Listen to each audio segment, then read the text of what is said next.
Hello, and welcome back to Skepticism.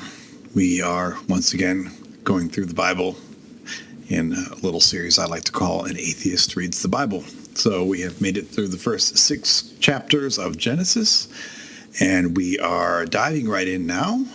We are in the middle of the wonderful story of Noah, where God decides that because men are wicked and violent, he's going to solve the problem by murdering everybody. Yay.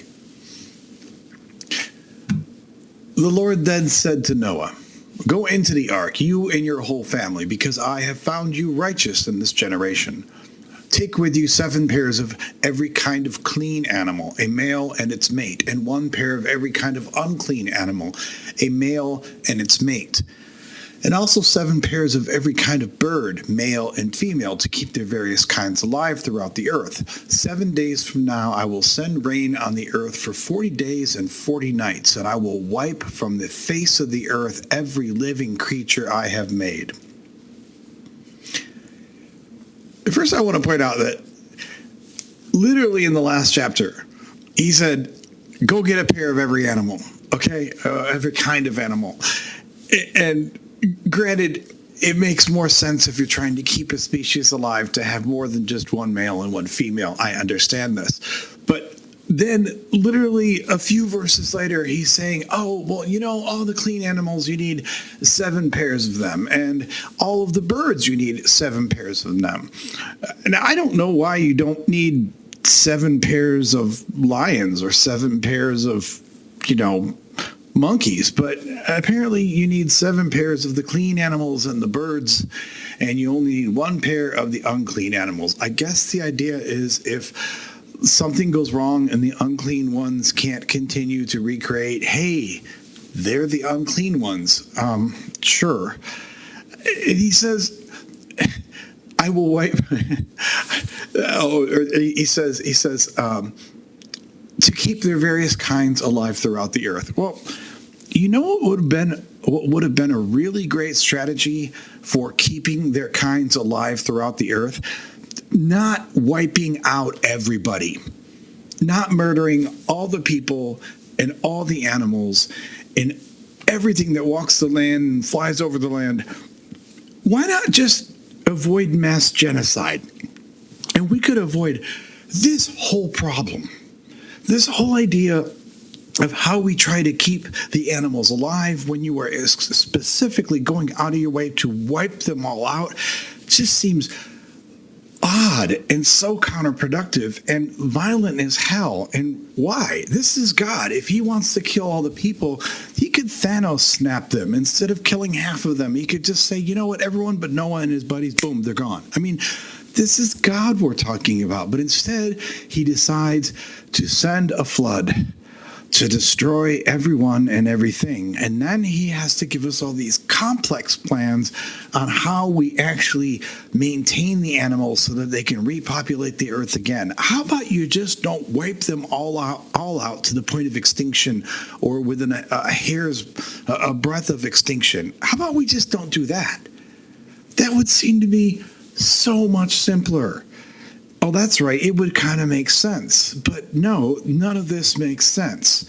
Even though we're trained from birth in most cases to accept these stories and to love them. I want to point out here that these stories that I'm reading, of course, this is Genesis. It's the foundational text of the Bible. But of course, these stories are. It's not like these are stories. There are some stories in the Bible that kind of get glossed over. Unless you're a real Bible reader, you may not even be that familiar with those stories. But these stories are told to everyone. They are told to our children repeatedly in Sunday school classes. They color pictures of the ark and all the animals marching into the ark. And, does no one stop to think about the idea that what they're coloring is an event of mass genocide, the likes of which this planet has never seen. And that's what we're celebrating and holding. We sing songs and, the animals and come ones and twosies. Like this is the stuff we're telling our kids because this is this is the God we want them to know, apparently.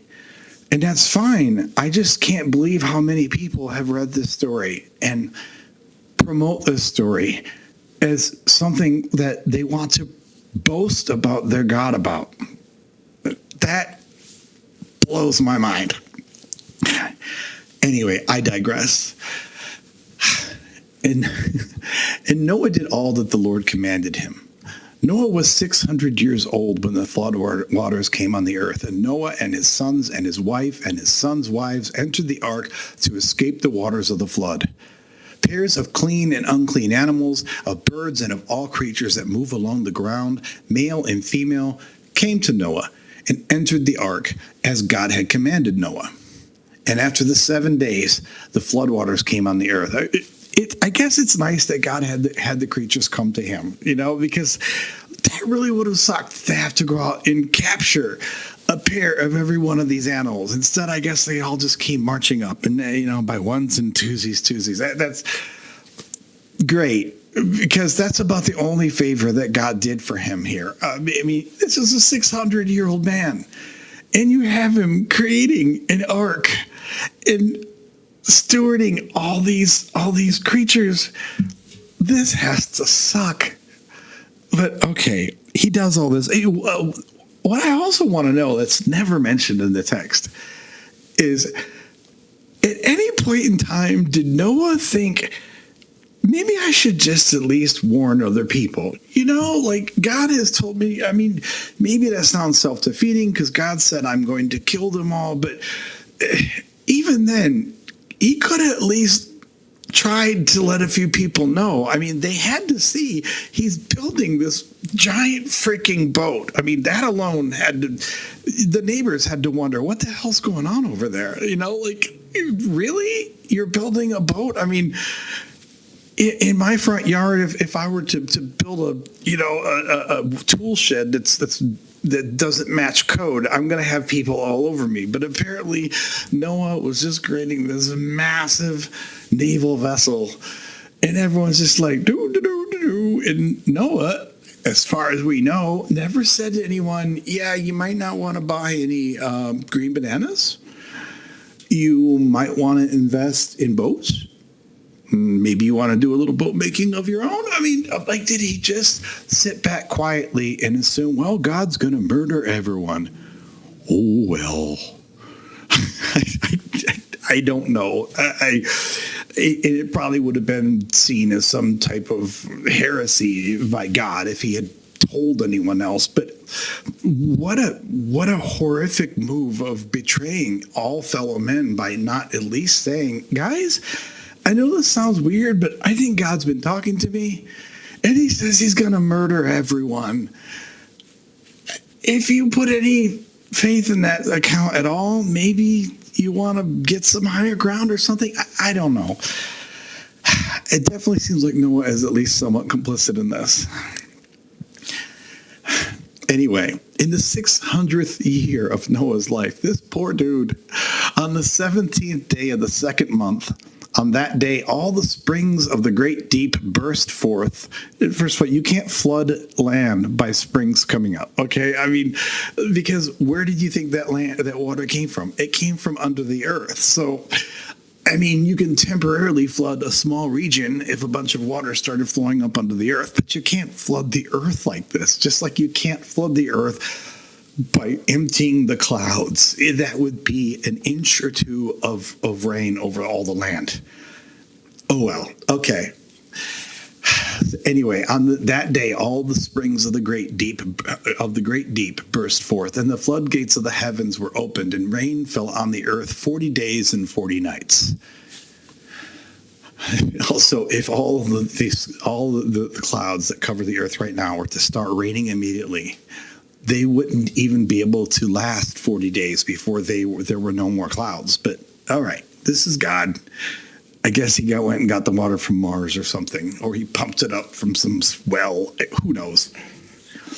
On that very day, Noah and his sons, Shem, Ham, and Japheth, together with his wife and the wives of his 3 sons, entered the ark.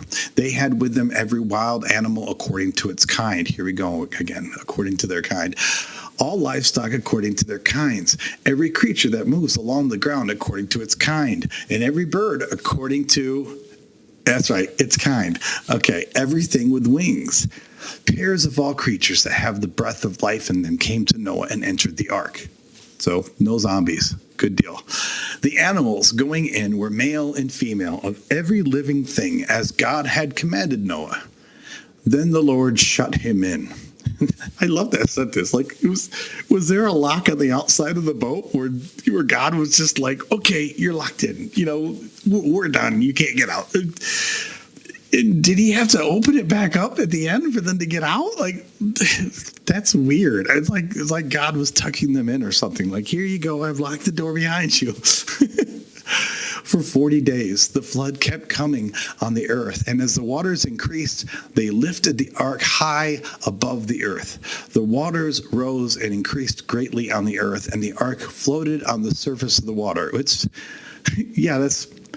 That's kind of what boats are supposed to do. Thank God it floated. Otherwise, it would be the world's first submarine disaster, and a doozy one at that, that would lead to the end of all humanity. So, yeah, good thing it floated on the surface of the water. They rose greatly on the earth, and all the high mountains under the entire heavens were covered. So I guess Mount Everest was covered.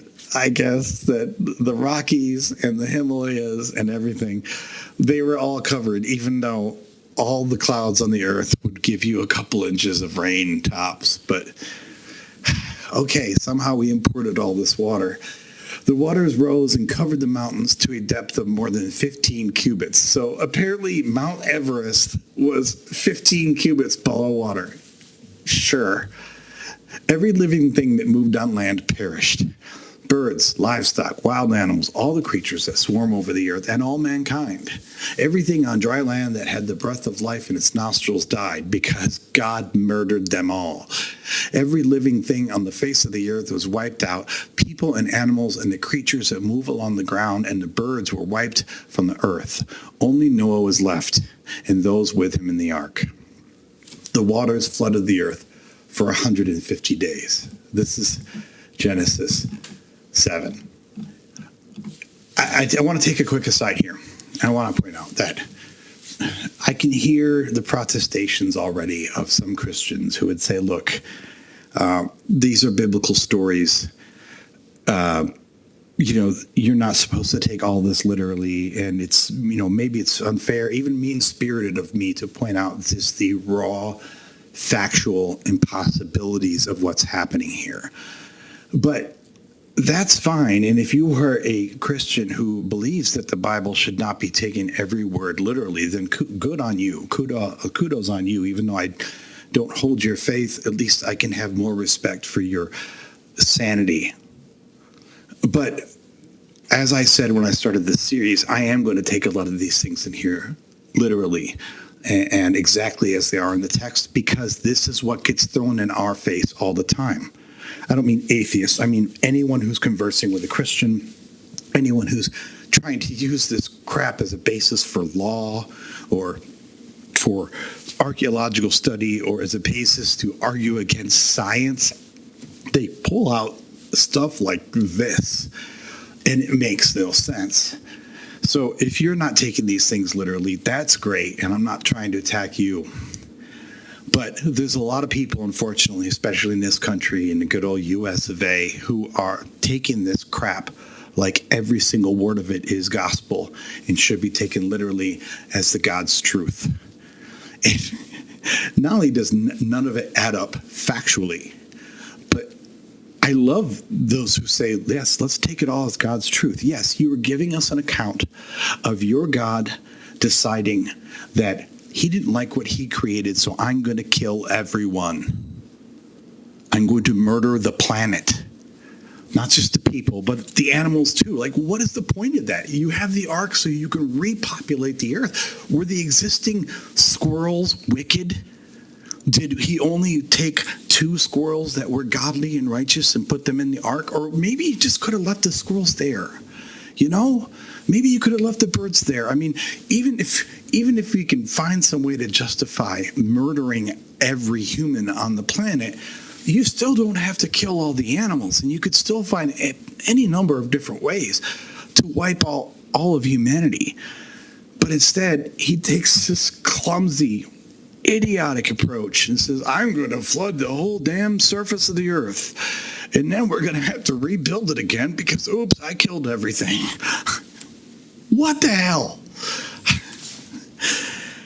Okay, so that is the joy of Genesis 7. Let's move on to Genesis 8. But God remembered Noah and all the wild animals and the livestock that were with him in the ark. I'm glad he didn't forget about them. And he sent a wind over the earth, and the waters receded. Now the springs of the deep and the floodgates of the heavens had been closed, and the rain had stopped falling from the sky. The water receded steadily from the earth. At the end of the 150 days, the water had gone down, and on the 17th day of the 7th month, the ark came to rest on the mountains of Ararat, which I'm pretty sure is in present-day Turkey. The waters continued to recede until the 10th month, and on the first day of the 10th month, the tops of the mountains became visible. I can't get over that, because that makes no damn sense. I mean, if this was a localized event, you still wouldn't cover the mountains. You wouldn't come close to that. But, okay, if it was a localized event, you could say it was the worst flood we've ever seen. 20, 30, 50 feet, or, 20, 30 meters of water. But that still doesn't mean that every mountain would be covered. That's just silly. I mean, really, we hold this stuff up and we read this like, this should be the basis of your Bible study. This is what you should believe in. And if this was anything other than the foundational book of the religion that was drilled into you from the time you were a child, you would think this sounds ridiculous. If I read this to you, if you hadn't heard this story, and I said, this is the Hindu creation story, you'd think, wow, those Hindus are silly. I don't know what the Hindu creation story is, but the point is that you would think this is all utterly ridiculous if it wasn't brainwashed into you from an early time that this is just de rigueur. This is normal. This is what God does, and these are the stories that make our religion, and we should just be happy with them. We should teach them to our kids. We should teach them this is why God is great, because he murders everyone. That's okay. After 40 days, Noah opened a window he had made in the ark and sent out a raven, and it kept flying back and forth until the water had dried up from the earth. Then he sent out a dove to see if the water had receded from the surface of the ground. But the dove could find nowhere to perch because there was water over all the surface of the earth, so it returned to Noah in the ark. He reached out his hand and took the dove and brought it back to himself in the ark. He waited 7 more days and again sent out the dove from the ark. I guess this is basically old-timey radar or sonar, send it, beep, beep, send a dove out and see what it comes back with. When the dove returned to him in the evening, there in its beak was a freshly plucked olive leaf. Now keep in mind, any tree on the earth has been submerged underwater now for months. But apparently, as soon as the water recedes, we have an olive tree with olive leaves that are still good. I'm not saying that every tree would have died, although I think a large number of them would have. But the idea that as soon as the water recedes a little bit, look, he came back with an olive leaf. Where the hell was that growing? That makes no sense. Okay, then Noah knew that the water had receded from the earth. He waited 7 more days and sent the dove out again, but this time it did not return to him. Smart dove. By the first day of the first month of Noah's 601st year, that poor man, The water had dried up from the earth. Noah then removed the covering from the ark and saw that the surface of the ground was dry. Which makes me wonder, like, how long was the ark sitting on dry land before Noah finally went, oh, you know what? The water's gone. Like, there were days where they're just sitting inside, and it turns out they weren't even floating because the water had receded. By the 27th day of the second month, the earth was completely dry. Then God said to Noah, "Come out of the ark, you and your wife and your sons and their wives. Bring out every kind of living creature that is with you, the birds, the animals, and all the creatures that move along the ground, so they can multiply on the earth and be fruitful and increase in number on it." First, did God have to tell him that? Because, if he didn't, would Noah have just left them all in the ark? How much instruction do you need to give these people? I don't know. And again, I'm just going to point out, instead of trying to get all these things to multiply, it would have been great if he just hadn't murdered them all in the first place. But hey, apparently I don't properly know how to commit mass multi-species genocide. So if I were God, I would know this made sense. So Noah came out, together with his sons and his wife and his sons' wives, all the animals and all the creatures that move along the ground and all the birds, everything that moves on land came out of the ark, one kind after another. Then Noah built an altar to the Lord, and taking some of all the clean animals and clean birds, he sacrificed burnt offerings on it. The Lord smelled the pleasing aroma and said in his heart, "Never again will I curse the ground because of humans, even though every inclination of the human heart is evil from childhood. And never again will I destroy all living creatures as I have done. As long as the earth endures, seed time and harvest, cold and heat, summer and winter, day and night will never cease." I have talked to Christians who think that this is affirming, that this is wonderful, like this is God's covenant with us. He'll never do this again. Okay, if you believe that this actually happened, I don't care if he's never going to do it again. It's still a crap thing to do. And it reeks of megalomaniacal, evil, murderous intent.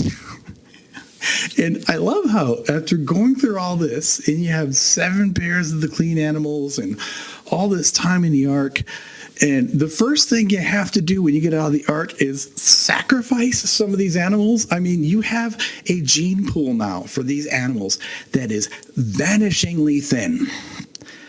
For the clean animals, we have 7 pairs, all right? 7 pairs of animals to rebuild the entire Earth's population of wildlife with.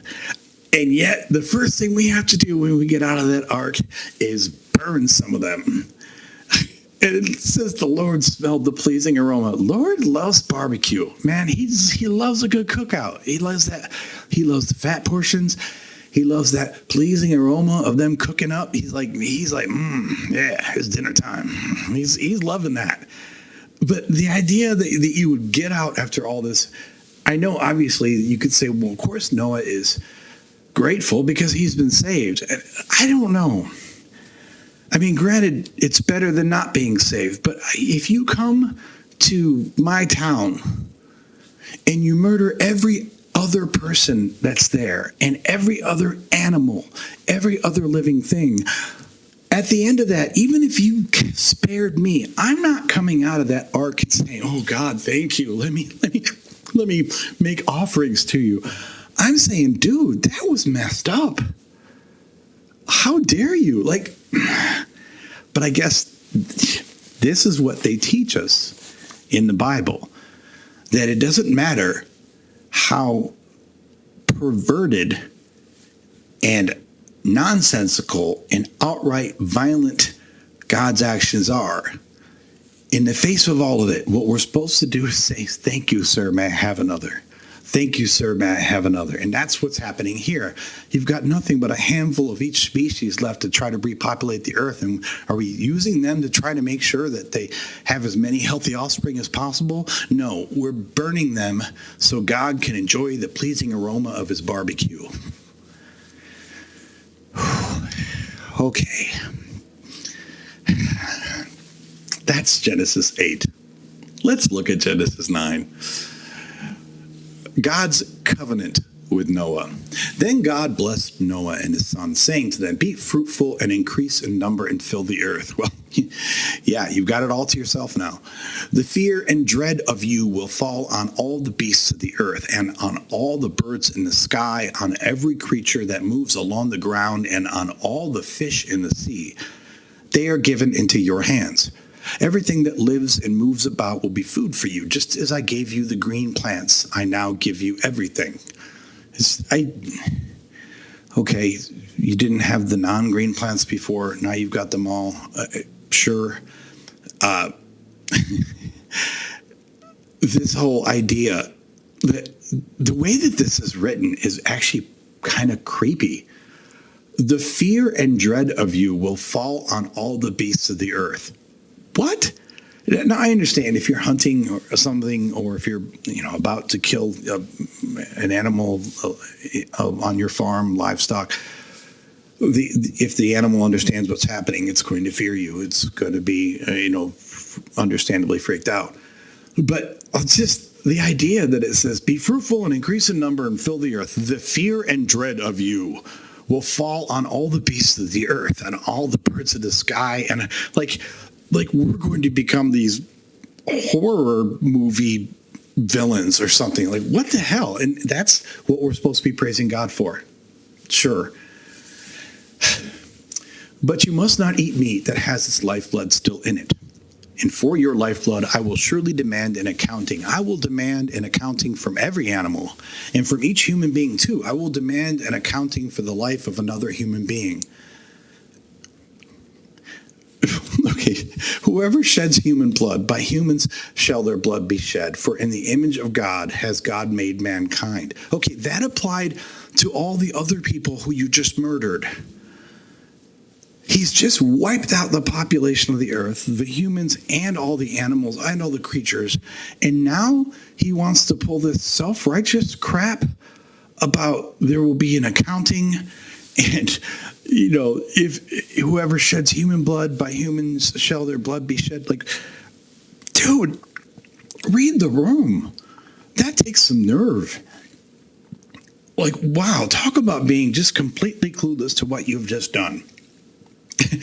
And also, it's kind of weird to me that now is the time we start to see the first indications of kosher food, kosher eating, because this is there's a number of things that make food kosher, but one of them is that they can't have blood in them. And quite frankly, I think it's more of a sanitary thing. Like you can make food last longer if you bleed it. It's less likely to go bad faster.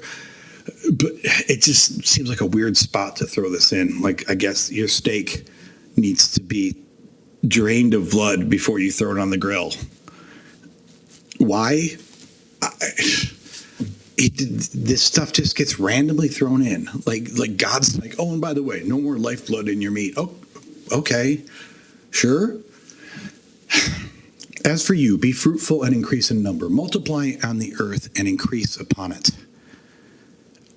He keeps saying this to his chosen people, that you will be fruitful and multiply, that your descendants will be like the dust, and there will be more than you can count in the stars. And that's all great. I know a lot of people in the past and even today care about things like legacy and genetic heritage, and like something like a third of us have some DNA from Genghis Khan or something like that. That's great. I mean, personally, and maybe it's because I'm an atheist, I don't care. I mean, sure, I want my offspring to be successful. I want my descendants to be as successful as possible, but I don't care if 10 generations from now or 50 generations from now, some great-great-great-great-great-grandson of mine is a king somewhere or has his own nation or whatever. Like, I'll be dead. Who cares? But this is the carrot that is hung out for so many of God's subjects. This idea that you won't just have a good life, but man, your people are going to dominate the world at some point long after you're dead and gone. Sure, I guess if that's important to you, that's great. personally think it's pretty damn shallow, but fine. I mean, I think it's cool if you want the human race as a whole to flourish. You want all humanity to thrive and multiply and make advancements. That's cool. But if your only concern is whether or not the people that rule the earth in 2900 AD have your last name, dude, like, this isn't Monopoly. Like, you don't get extra points just because you have more people with your name on the board. Who cares? It's so shallow. But anyway, then God said to Noah and to his sons with him, I now establish my covenant with you and with your descendants after you and with every living creature that was with you, the birds, the livestock, and all the wild animals, all those that came out of the ark with you, every living creature on earth. Okay, we get it. I establish my covenant with you. Never again will all life be destroyed by the waters of a flood. Never again will there be a flood to destroy the earth. That's a really jacked up sentence. A really jacked up verse. I'll tell you why. It's just, people are like, oh, he's creating this covenant. He's never going to do this again. Well, first of all, a few verses earlier, he's like, well, despite the fact that you're all evil and, inherently evil, I'm not going to do this, which really kind of gives you side eye towards anything else he says in these chapters. But then when he says this at the end of this, he says, never again will all life be destroyed by the waters of a flood. How about you just say, never again will I commit mass genocide by any means? Why do we have to throw in the disclaimer, by the waters of a flood? So in other words, okay, you're not really saying you're not going to do this again. You just won't do it with the flood, which is probably makes more sense because, like I said, I think the flood is pretty damn inefficient and a stupid way to do this. But okay, that doesn't make me feel any better. When you burn down my house and you come by and say, I will never destroy your house again with fire. That doesn't make me feel good. That doesn't make me feel good at all. In fact, I'm thinking, what the hell is that? That's like the worst thing you can say. I'm sorry I burned your whole house down. I will never destroy your house again with fire. What? How about you just don't destroy my house ever again? Is that too much to ask? But here's the promise, the covenant he makes for us. Never again will all life be destroyed by the waters of a flood. Thanks for that. What a stand-up guy. And God said, this is the sign of the covenant I am making between me and you and every living creature with you, a covenant for all generations to come. I have set my rainbow in the clouds, and it will be the sign of the covenant between me and the earth. Whenever I bring clouds over the earth and the rainbow appears in the clouds, I will remember my covenant between me and you and all living creatures of every kind. Never again will the waters become a flood to destroy all life. Again, it'd be nice if he just said, never again would I destroy all life, but whatever. Never again will the waters become a flood to destroy all life. Whenever the rainbow appears in the clouds, I will see it and remember the everlasting covenant between God and all living creatures of every kind on earth. But first, I kind of want to know, did he change the laws of physics? Were there no rainbows before this? Or did he just say, you know what, from here forward, the rainbow is the sign of my covenant? Because I don't know. Did he change the laws of light and physics and refraction and all that so that, suddenly now we can see rainbows? I don't know. I also am a little disturbed by it because he says, I will, whenever I bring clouds over the earth and the rainbow appears in the clouds, I will remember my covenant between me and you. Does he really need this? If this is true, how many times between Noah and today has God been so close to doing it again? And then he sees the rainbow and he's like, oh yeah, crap. I said I wouldn't do that. All right, stand down. No more flood. I mean, I don't know. I'd like to think that he didn't actually need to have the rainbow there. And if anything, maybe it's more for us. But he doesn't say, I'm just doing this to remind you that I've made this covenant to you. He's saying, I will remember my covenant. between me and you and all living creatures. That's scary and kind of jacked up. So God said to Noah, "This is the sign of the covenant I have established between me and all life on earth." Now, then this chapter ends on this lovely, paradoxical, completely effed up thing. The sons of Noah. The sons of Noah who came out of the ark were Shem, Ham, and Japheth, which they've told us this like 4 times now, but okay. They're hammering it home. Ham was the father of Canaan and the Canaanites eventually. These were the 3 sons of Noah, and from them came the people who were scattered over the whole earth. Noah, a man of the soil, proceeded to plant a vineyard. Good on him. Okay, he's got to get a little vino going on. I like this. When he drank some of its wine, he became drunk and lay uncovered inside his tent. Ham, the father of Canaan, saw his father naked and told his 2 brothers outside. But Shem and Japheth took a garment and laid it across their shoulders. Then they walked in backwards and covered their father's naked body. Their faces were turned the other way so that they would not see their father naked. When Noah awoke from his wine and found out what his youngest son had done to him, he said, "Cursed be Canaan. The lowest of slaves will he be to his brothers." He also said, "Praise be to the Lord, the God of Shem. May Canaan be the slave of Shem.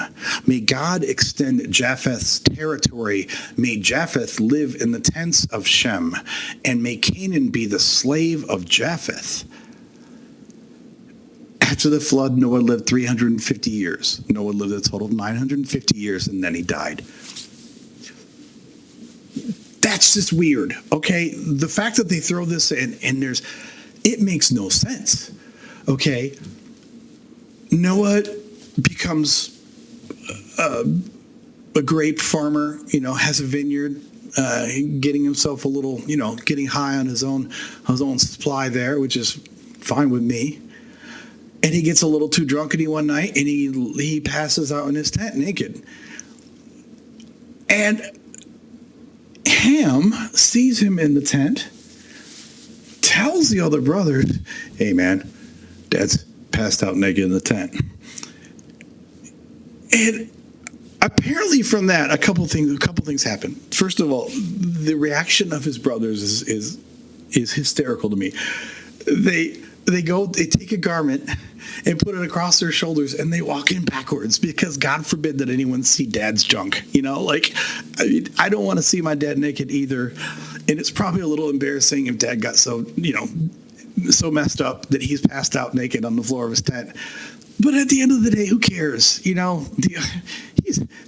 was 900 years old or something at this time. I mean, well, actually, I guess at this point he was 600 some years old. So if the guy wants to get a little drunk and pass out in this tent naked, who cares? And apparently all it says is that Ham saw his father naked, went out of the tent and told his brothers, "Dad's passed out again, naked." They came in to clothe him, walking backwards, because Lord forbid they see their dad's junk or see his butt or something. And then when he wakes up, he proceeds to curse Ham. "Cursed be Canaan. The lowest of slaves will he be to his brothers." He also said, "May Canaan be the slave of Shem." I mean, he's saying to these guys, hey, the son of Ham is now going to be your slave because his dad had the audacity to stumble into my tent accidentally and see me naked when I was drunk. The hell? What is that? You get too drunk one night, your youngest kid comes in and sees you naked, and your answer is that your son will be the slave of these others, and you will be cursed from here forward. Like, what the hell is that? I will say that I'm not the first person to think that this is a weird verse and seems to come out of nowhere. There is speculation amongst other biblical scholar type people that this wasn't just a case of Ham seeing his dad naked. There's at least maybe a slight inference here that he did something to his dad, may have molested him in some way, or did some kind of gross sexual incestuous act with his dad while his dad was drunk. It also says, it says here, when Noah awoke from his wine and found out what his youngest son had done to him. That seems to imply a little more than just I saw him naked. But that being said, I can't give too much credit to this theory just because the book is so damn vague. All it says is that Ham, the father of Canaan, saw his father naked and told his two brothers outside. Boom. And how did Canaan have to feel about this, finding out that because my dad saw my grandpa naked and passed out, now I'm cursed and I need to be the slave of Japheth and the slave of Shem and, all this? Like, what the hell? That's just random and really gross. So you can read into a little, maybe Ham did something much more insidious, but it doesn't say that in the text. And for all the people who want to sit here and talk about how we should read this text literally, well, fine. I'm reading it literally, and none of this makes sense.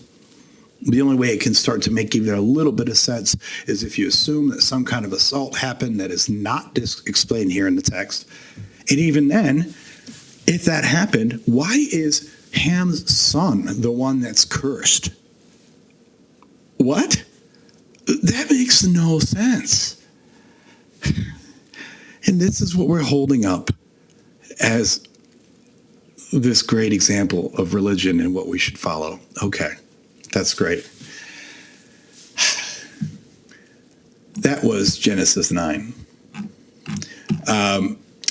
Genesis 10 is the first example where I'm actually just going to skip the chapter. I'm not trying to gloss over anything here. This is one of those lineage chapters. It talks about the sons and the sons of sons and what lands they went to and what tribes they founded. And there is certainly maybe some interest in this to those who are, love to trace these lineages and draw inferences from them and try to figure out what people settled in what area and all that. But it's really just a lot of, these sons were born to Shem and these sons were born to, Ham and et cetera, et cetera. So we're going to gloss over Genesis 10. Feel free to pull it up if you care to and read through the lineages that it's going through. So then moving on to Genesis 11. This is the last one we'll do in this video before moving on to the next video. And once again, because the hits just keep on coming, once again, we have one of the more jacked up stories in the whole Bible as far as I'm concerned. The Tower of Babel. Now, the whole world had one language and a common speech. As people moved eastward, they found a plain in Shinar and settled there. They said to each other, "Come, let's make bricks and bake them thoroughly." They used brick instead of stone and tar for mortar. Then they said, "Come, let us build ourselves a city with a tower that reaches to the heavens so that we may make a name for ourselves. Otherwise, we will be scattered over the face of the whole earth." But the Lord came down to see the city and the tower the people were building. The Lord said, "If as one people speaking the same language they have begun to do this, then nothing they plan to do will be impossible for them. Come, let us go down and confuse their language so they will not understand each other." Once again, here's the us. Okay, he's not by himself. And if this is him talking to the Holy Spirit or him talking to a not yet close to being born Jesus, then he's also potentially insane. But there's a pantheon there, or maybe he's talking to the angels or the Nephilim or the sons, the sons of God. I don't know. But it's definitely talking to others, and the others are not humans. But, okay, so he says, again, he says, come, let us go down and confuse their language so they will not understand each other. So the Lord scattered them from there over all the earth, and they stopped building the city. That is why it was called Babel, because there the Lord confused the language of the whole world. From there the Lord scattered them over the face of the whole earth. I'm sure you've heard this story before, if you know anything about Christianity. This was, like all these other stories, was told to me when I was a young child, the first time I read it. It's amazing to me now when I read it just how morally bankrupt it is and how scary it is as to what it says about the nature of the Christian God. Here's why. When I was a kid, I was usually taught something along the lines that this was done as a type of retribution for our hubris. Like, oh, we were going to build a tower that reached to the heavens. How dare we? You know, and God had to take us down a peg and teach us a lesson. But if you read the text, it doesn't say, I mean, it says a tower that reaches to the heavens. I mean, I'm sure the people knew it actually is not going to get to the highest spot in the stratosphere that you can reach. I mean, saying that it reaches to the heavens is a figurative thing, especially because he said they're making it not with stone, but with brick, and they're using tar for mortar. I mean, given the building practices that I'm aware of from that time, and I'm no scholar in that area, but this may have been a 5 or 6 story building, really. You know, if you brace it with wood beams, you could, and you use that the brick as more of a shell. In other words, if you use wood as almost like we would use steel today, you might be able to get this sucker up to like 5 or 6 stories tops. Especially considering that you weren't using stone, so it wasn't like the pyramids or something that you can just keep stacking the stone on top of it. At some point, that brick is going to crumble under its own weight. So my point is that no one thought this is actually rivaling God, okay? And the text doesn't say in any way that they think they're rivaling God or that they're going to rival God.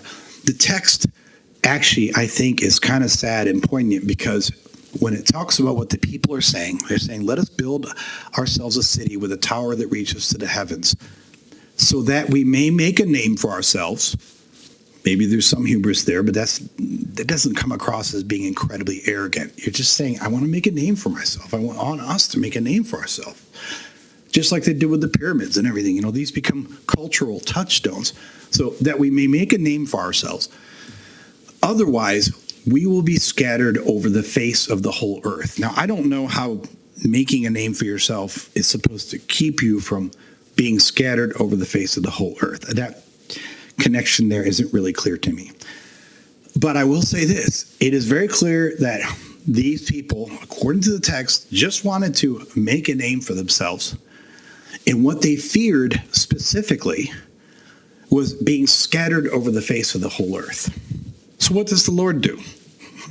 Well, first of all, of course, he famously confuses their language. And then he scatters them over the face of the whole earth. He does the exact thing that they apparently were afraid of happening anyway. And his punishment for them having the audacity of actually creating a tall building was to do the one thing that they feared terribly, which was being scattered all over the face of the earth. And God said, screw you, I'm scrambling your language, and I'm scattering you over the face of the whole earth. And why did he do it? He did it because he saw that we were accomplishing things. We were cooperating and accomplishing these tasks by working together. And he just couldn't have that. That was unacceptable to God. If as one people speaking the same language they have begun to do this, then nothing they plan to do will be impossible for them. What's wrong with that? Oh, how dare they actually cooperate and do great things? That's sick. What he says here is, I think it's beyond gross. Because he's literally saying, you know, if they can do this together, then they can do anything they want. And I can't have that. We got to put a stop to this. So the rest of the gods in his pantheon, he says, come, let us go down and confuse their language so they will not understand each other. Now, I honestly think the reason this story is here in the first place is I don't think it has a whole lot to do with the Bible.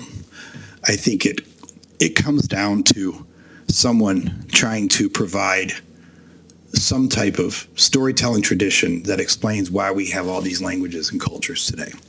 When in theory, if we all started from Adam and Eve, okay, and, the apple never falls too far from the tree. So, if this is, their kids and their kids' kids and, everyone's working together and living sort of close together, then in theory, wouldn't we have one language today? Now, the way that language evolves, that still isn't true. You would still end up with different variations of language that would change over time.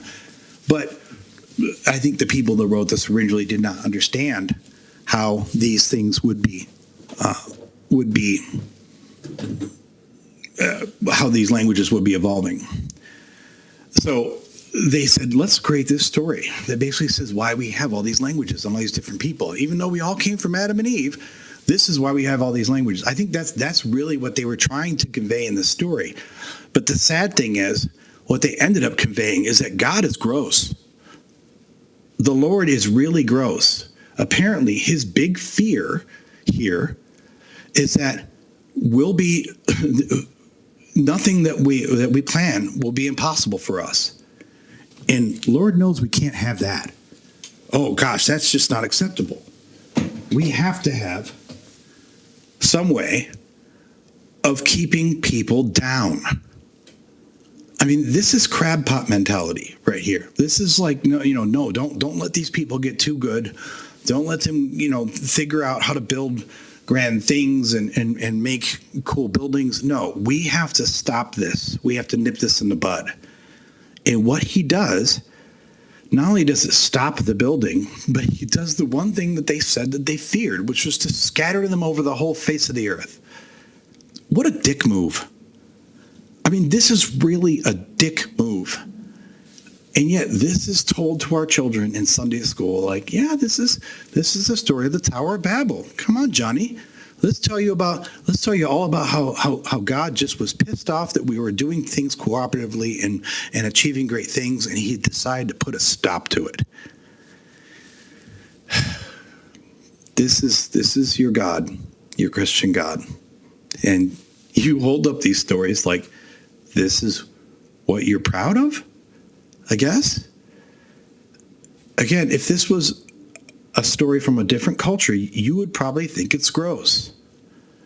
But because it's from your holy book in the religion that was drilled into your head from the time that you were a small child, it doesn't really faze you the same way.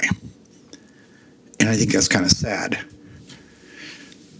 The rest of this chapter is more that I'm going to skip because the rest of the chapter is more accounting of lineage. It's from Shem to Abram. And when we do the next video, we're going to get into Abram, who you might know more regularly as Abraham, one of the most seminal characters in the Christian Bible and in the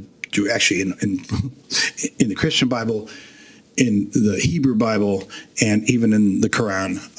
He's revered in 3 different religions, and he's an absolute psychopath. He's a scary psychopath, and he is one of the fathers of of Christianity and of Judaism and Islam. But we won't get too much into that until the next video. So thank you for tuning in again to Skepticus. This particular series is An Atheist Reads the Bible. I'll be doing other videos besides just reading the Bible, but I really want to keep on this one because I just think that there's so much in here that we hand wave away.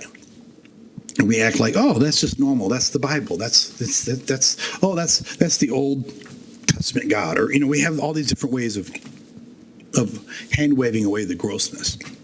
But the simple fact is that you don't have to look hard to find stuff here that doesn't make sense, to find stuff here that makes God actively look bad, and to really wonder why it is that this belief system is revered.